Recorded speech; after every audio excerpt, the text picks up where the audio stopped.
بسم الله الرحمن الرحیم. السلام علیکم و رحمت الله و برکاته. خواهران عزیز، تمامی همزبانانی که بنده رو میبینید و میشنوید، امروز به نزد شما باز با یکی از موضوعهای مهمی حیاتی آمدم. آن هم موضوعی که درباره شوهر عرقخور یا شوهر زیناگر یا عموما شوهرایی که به قمار و دیگر گناههای کبیره دست میزنند، درباره احوال زنهای آنها می باشد. درباره احوال زنهای آنها اینجا زیاد خواهرها سوال میکنند که من چیکار کنم؟ شوهر من همیشه عرق می نوشد، شوهر من حتی دست به مواد مخدر می زند، شوهر من اخلاقی اینقدر بد دارد که به کمترین بهانه مرا لطکوب می کند که من بارها به سبب لطکوب شوهرم به بیماری های جدی گرفتار شدم و حتی در بیمارستان بستری شدم. و این چنین خواهرانی هستند که میگویند شوهر من برعلا مشغول زنا هست، برعلا هیچ جای ترسی از کسی ندارد و اگر من به او گفتم که این کارت را بس کن، میگوید درهای من باز است، میخواهی از من طلاق گیر، میخواهی همان گونه که هستم قبولش کن.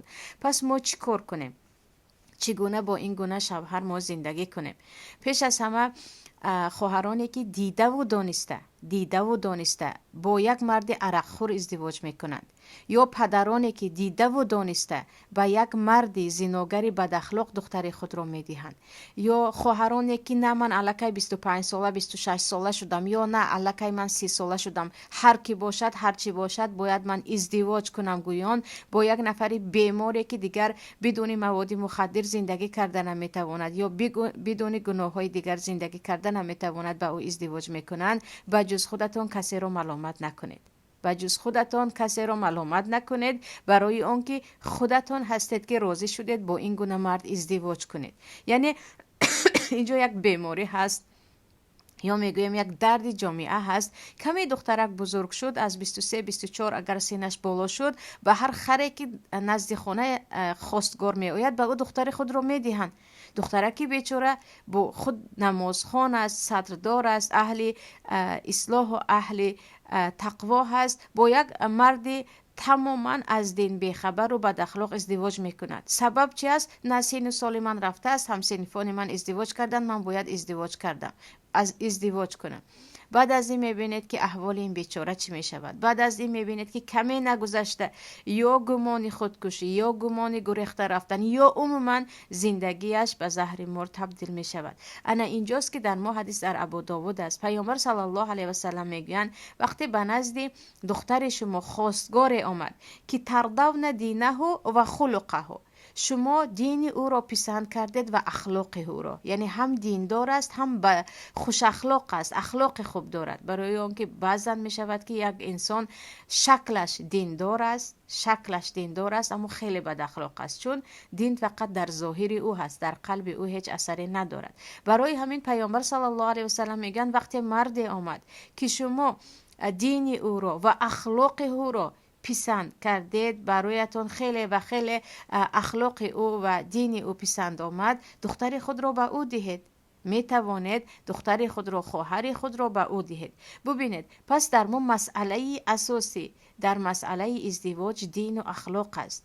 مردی که اخلاق دارد و دین ندارد هیچ است. عکسش هم مردی که دیندار است، یعنی ظاهرش دیندار می نماید اما همچون یک عصبی، همچون یک نفری که از رنجانیدن مردم یا از حرام خوردن نمیترسد میشناسند، با او دختر خود را ندهید، با او ازدواج نکنید اگرچه سن سالتان به 40 رود. برای اون که زنهایی که با این گونه مردها ازدواج میکنند میبینید که چقدر حیات تلخ میبینند و بعدا میگوید کاش من تمام عمر طعنه برادر و کلین و خانواده خود رو میچشیدم و صبر میکردم از اینکه با این گونه یک بد اخلاق ازدواج کنم که دیگر مرا تا به خودکشی می آورد.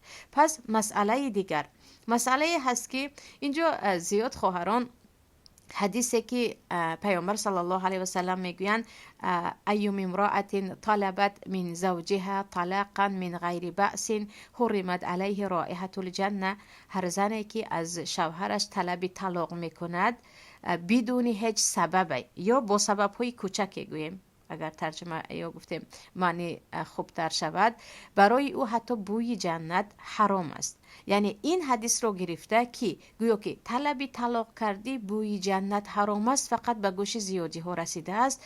میگویند من به خاطر الله به شوهری که شب و روز عرق می نوشد، به شوهری که حتی پول مال فرزند خود رو میدوزد و برده به یک زنهای فاحشه و بیراه صرف میکند، به شوهری که بدون مواد مخدر ایستاده نمیتواند، من به خاطر الله با او زندگی میکنم، من به خاطر خدا زندگی کرده صبر کرده ایستادم. چرا به خاطر خدا؟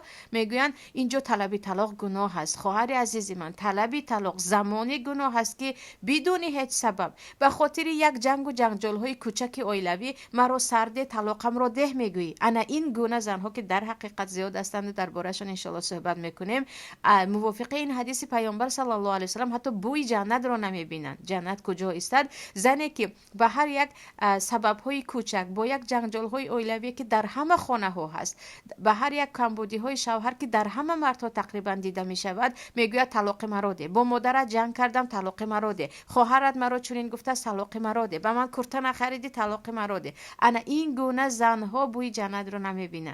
اما زنی که شوهرش چه خیلی گفته ایستادم بر علا در گناه کبیره است، توبه کردنی هم نیست، جدا ضررهای خود را به زن خود میرساند، به فرزندان خود میرساند، از او طلب طلاق کرده گناهگار نمیشوی. برای که اینجا پیامبر صلی الله علیه و سلم میگویند فی غیر ما بأس، بدون هیچ سبب، بدون هیچ سبب، یا اینکه سبب های کوچک. در شرح حدیث علما میگویند سبب های کوچک در همه خانواده هست، اما شوهری که اینقدر بد اخلاق است یا اینقدر عصبی هست که درجه عصبانیت او مثل بیماری های روانی هست، وقتی عصبی می شود زمین و آسمان رو فرق نمی کند و تا مردن زن خود را لطکوب می کند یا کلتک می زند، یا فرزندان خود رو همیشه با شرطه و شرلق در زیر تازیانه قرار می دهد، یا مردی که دزدی میکند یا مردی که قمارباز است.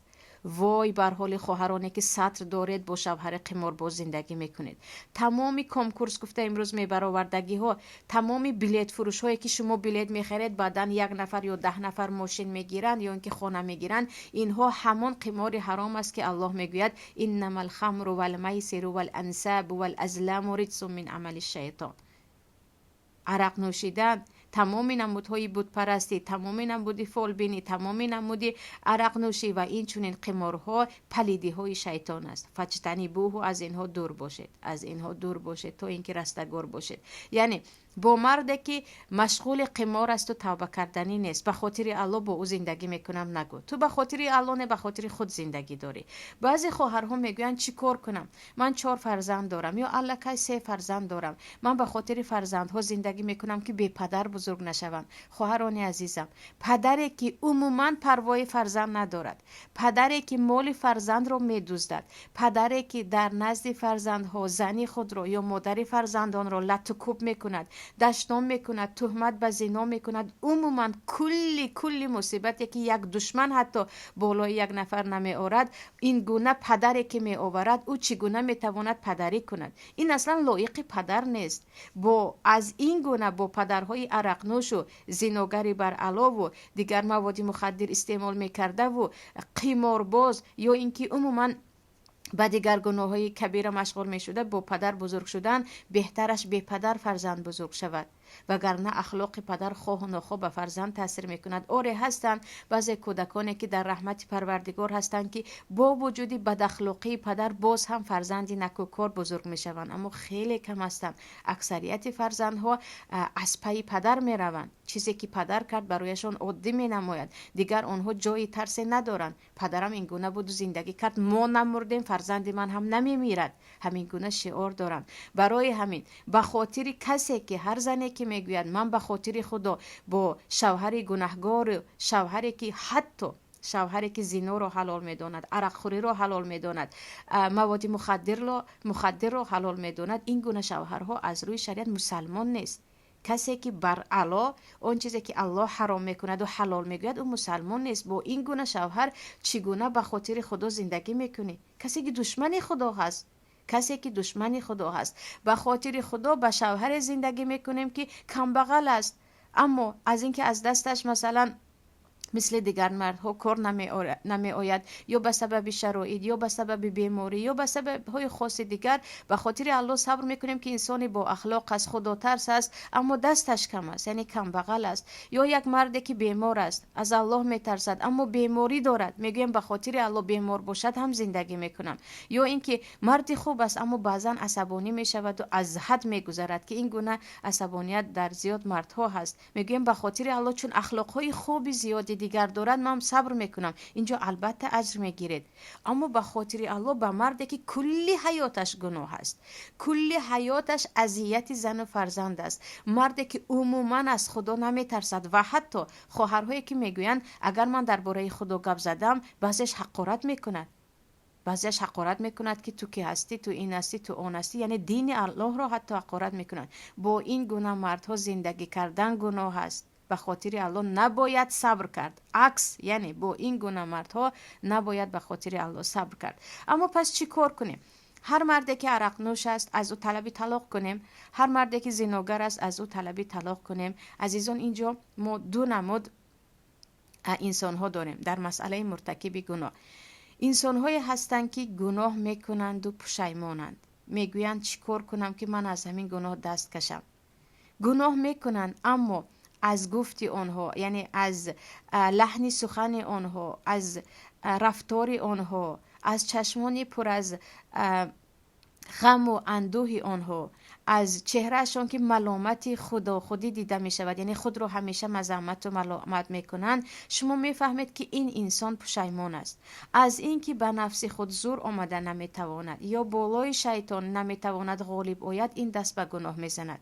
این گونه انسان‌هایی هستند که گناه میکنند، توبه میکنند یا گناه میکنند و هرگز به گناه خود راضی نیستند. به گردن میگیرند که ضعیفی ایمان من است، ضعیفی شخصیتی من است که من نمیتوانم از همین گناه دست کشم.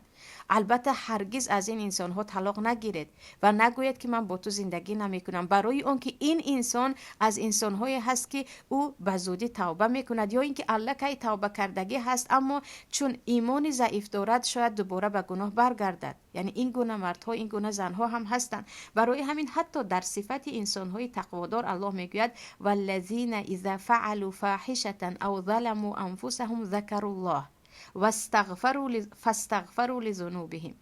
نفرانی هستند مؤمنان حقیقی وقتی به نفس خود ظلم کردن، وقتی انسان گناه میکند یکم به نفس خود ظلم میکند، چون الله غنی متعال است، گناهی تو به الله هیچ ضرری ندارد، ضرر فقط به خودت برمیگردد. الله میگوید آنهایی که وقتی به نفس خود ظلم کردن یا اینکه مرتکب فاحشه گناهی کبیره شدن، ذکر الله فاستغفروا لذنوبهم، در حال الله را یاد میکنند و به گناههای خود طلب استغفار میکنند و گناههای خود طلب استغفار میکنند. و من یغفر الذنوب الا الله، در دوامش الله مژده میدهد که بجز الله کی گناههای شما رو میبخشد. وقتی گناه کردید و توبه کردید، ذکر الله کردید، پشیمانی کردید، الله گناه شما رو میبخشد. یعنی هر زنی که شوهر دارد که در یکی از مسئله ها در حتی مرتکب گناه کبیره است، اما زن میداند که این مرد پشیمان است، نمیخواهد به همین گناه دست زند، از او طلب طلاق نکنید. این انسانی هست که همیشه توبه میکند و پشیمان است و انشاءالله که یک روز کاملا دست میکشد. اما مردهایی هستند که چه خیلی گفتم اصرار میکنن، یعنی پافشاری میکنن که من با همین گناه زندگی میکنم، خواستی همین گناه هم نخواستی رو. با این گناه مرد نباید زندگی کرد، برای اون که اینجا گناهایی هست که زن یا فرزندان خواه و نخواه به اون عادت میکنن، خواه و نخواه به اون عادت میکنن و بعضی گناه ها چه خیلی که پیامبر صلی الله علیه و سلم میگویند جزایش در دنیا هست، جزایش در دنیا هست، علل خصوص زناگری، علل خصوص زناگری که پیامبر میگویند هم در دنیا هم در آخرت جزایش رو میبینید. و الله میگوید واتقوا فتنه لا تصیبن الذین ظلموا منکم خاصه، از عذاب الله بترسید، از عذاب هایی که فقط انسان ها به بالای انسان های گناهکار نمی آید، و دیگر نفرانی که در همین گناه شریکن یا راضی هستند بالای آنها هم می آید. اینجا خواهرانی که لطکوب می شوند میگویند مست شد آمد و مرا اینقدر زد که حتی دست و پایم را شکست، یا فرزندم را بوغی کرد و زد، یا اینکه از خانه دزدی کرد و رفت و مثلا به دیگر گناه ها مشغول شد من چی کار کنم؟ طلاق گیرم گناهگار میشوم. کی میگوید طلاق گیری گناهگار میشوی؟ زندگی کردی با این گونه مرد گناه است. برای اون که این مرد سبب میشود که بلا بالای بلا آید. این مرد سبب میشود که فرزندان تو گناه را دیگر چیزی عادی دانند. این مرد سبب میشود که مردم با گناهی پدرش فرزندش را بشناسند که فلانی فرزند فلان بدبخت است. یعنی هرگز به خاطر خدا نباید به یک مرد بدبختی که غرق گناه کبیره هست و او توبه کردنی نیست، او توبه کردنی نیست، با او زندگی کرد. اما چه خیلی گفتم انسان هایی که گناه میکنند و توبه میکنند و آثار پشیمانی و توبه در سخن آنها، در چشم های پر از پشیمانی آنها دیده می شود، می توانیم با آنها زندگی کنیم و به خاطر الله صبر کنیم که انسان از ضعیفیش نمی تواند از گناه دست کشد. و چیزی دیگر، چیزی مسخره و خنده آور این است که بعضی خواهرها میگویند اگر من نماز خوانم، همون شوهری که خودش مرتکب گناه کبیره است میگوید من راضی نیستم، من راضی نیستم وقتی که تو نماز میخونی، من راضی نیستم تو اگر مثل کمپیرها لباس باشی، یعنی سطر اسلامی رو در نظر دارن، من راضی نیستم اگر نصفه های شب تو نماز خونی. آیا من گناهگار میشوم؟ پیش از آن مردها انسان حیران میماند به این گونه زن، یعنی به این گونه عقلی که مردی که اصلا نماز نمیخواند رضاگی او برای کی در کار است؟ در نزد کی رضاگی او یگان نقش دارد؟ او که تو که خودت یگان ذره از الله نمیترسی، حیاتت آلوده گناه است، تو چی است؟ تو رضاگی تو چی است؟ مرد نمازخوان، مرد خدا ترس، مردی که تا میتواند کوشش میکند حلال زندگی کند، انا او اگر گفت من از تو راضی نیستم، زن باید خیلی بترسد که من چی کار کردم که او راضی نیست. او هم اگر به خاطر نفس خود راضی نیستم گفت که الله خودش از این باخبر است، اما او به خاطر اینکه تو گناه داری من راضی نیستم گفت. در اینجا باید جدا نگاه کرد که در این مسئله انشاءالله کدام وقت رضاگی مرد در حقیقت سبب داخل زن به جنت می شود و کدام وقت هیچ یگان اثر به زن نمیگذارد. صحبت دیگر هم داشته باشیم. پس خواهرانی که میگوید مردی من نماز نمیخواند و میگوید من راضی نیستم تو داخل جنت نمیشوی، به خود آید. مردی که خود یک قدم هم برای رضاگی الله قدم نمیزند، او چی است تو رضاگی او چی است تو داخل شدن شما به جنت چی است؟ یعنی اینجا زنک باید بداند که مرد چرا این رو گفته ایستاده است، برای نفس خودش یا برای اذیت دادن یا در حقیقت برای آنکه زن مرتکب گناهی است که از این الله هم راضی نیست، بنده های الله هم راضی نیست. پس این بود صحبت کوتاهی من همراه شما و باز هم به خواهرانی که زندگی دارند با مردهایی که مرتکب گناهی کبیره علنی یعنی بر و آشکارا دارن گفتنی هستم که خواهران عزیز عمر خیلی کوتاه است. ما به دنیا آمدیم نه اینکه اذیت کشیم. یک مرد گناهگار بدبختی که عموما نه از الله میترسد نه از مردم خجالت میکشد، لطکوب او را، طعنه او را، گناههای او را تحمل کنیم. ما آمدیم بندگی الله را کنیم و هر کسی که بندگی الله را در حقیقت درست انجام میدهد سعادت دنیا و آخرت نصیب او می شود. اما اینکه نه من همیشه در خدمت یک عرق نوش هستم، من در خدمت یک مرد فاحش و یا گفتم زینوگری هستم که تمام شبها کجا می رود چیکار میکند تعیین نیست، روزش من باید خدمت او رو کنم. من در خدمت یک مرد هستم که با قمار درآمد میکند و بجز قمار بازی کار دیگری ندارد. من در خدمت مرد هستم که بجز زدن و کوفتن و حقارت کردن و ویران کردن کار دیگری نمیکند. شما در خدمت یک شیطان هستید. یعنی این گونه زنها در خدمت یک شیطانی هستند که در روی زمین راه می رود و خود را باید از اسارت این گونه ببخشید مردها نجات داد، اون هم به خاطر الله، اون هم به خاطر الله. چون بعضن یعنی ظلم اینقدر اوج میگیرد که زن همین گونه مردش رو دوست میدارد، همین گونه یک بدبخت رو دوست میدارد و میگوید نه من دوستش میدارم. به خاطر الله از این گونه انسانی که دشمن الله هست انسان باید زندگیش رو جدا کند و یقین بدانید رزق شما به دست این مرد نیست، رزق شما به دست این مرد نیست. این به توحید ربوبیت داخل می شود. وقتی یک انسان گمان میکند که از شوهرش جدا شد گرسنه میماند، یعنی در اینجا گویا که رزاق خود رو خدای خود رزاق خود رو شوهر دیده ایستاده است. هر زنی که میگوید نه این مرد اگر بر علا در گناههای کبیره مثل عرق نوشی و قماربازی و زیناگری باشد هم قطعی زندگی میکنم، آخر کی مرا میخوراند؟ خدای تو این مرد است، رزاق تو این مرد است. این پروردگار است که رزاق است، این پروردگار است که رزق ما به دست او هست. کسی رو خواهد رزق میدهد، کسی رو خواهد رزق میدهد یا کمتر میدهد. رزق به دست الله هست. یعنی نباید این اعتقادی که انسان رو به شرک میبرد که گویا که من از او جدا شدم گرسنه میمونم در قلب زنهای مسلمان باشد. برای اون که این وعده پروردگار است که نحن نرزقکم و ایهم، این ما هستیم که هم خود شما را رزق میدهیم هم فرزندان شما را. این بود صحبت کوتاه امروزه من همراه شما، با امید اون که پروردگار در این دهه آخر رحمت تمام گناه های بنده ها را ببخشد و به هر شوهری که و به هر زنی که مرتکب گناه هستند توفیق نصیبشان کند که توبه کنند، پشیمان شوند و به الله برگردند. شما را به الله می سپارم. السلام علیکم و رحمت الله و برکاته.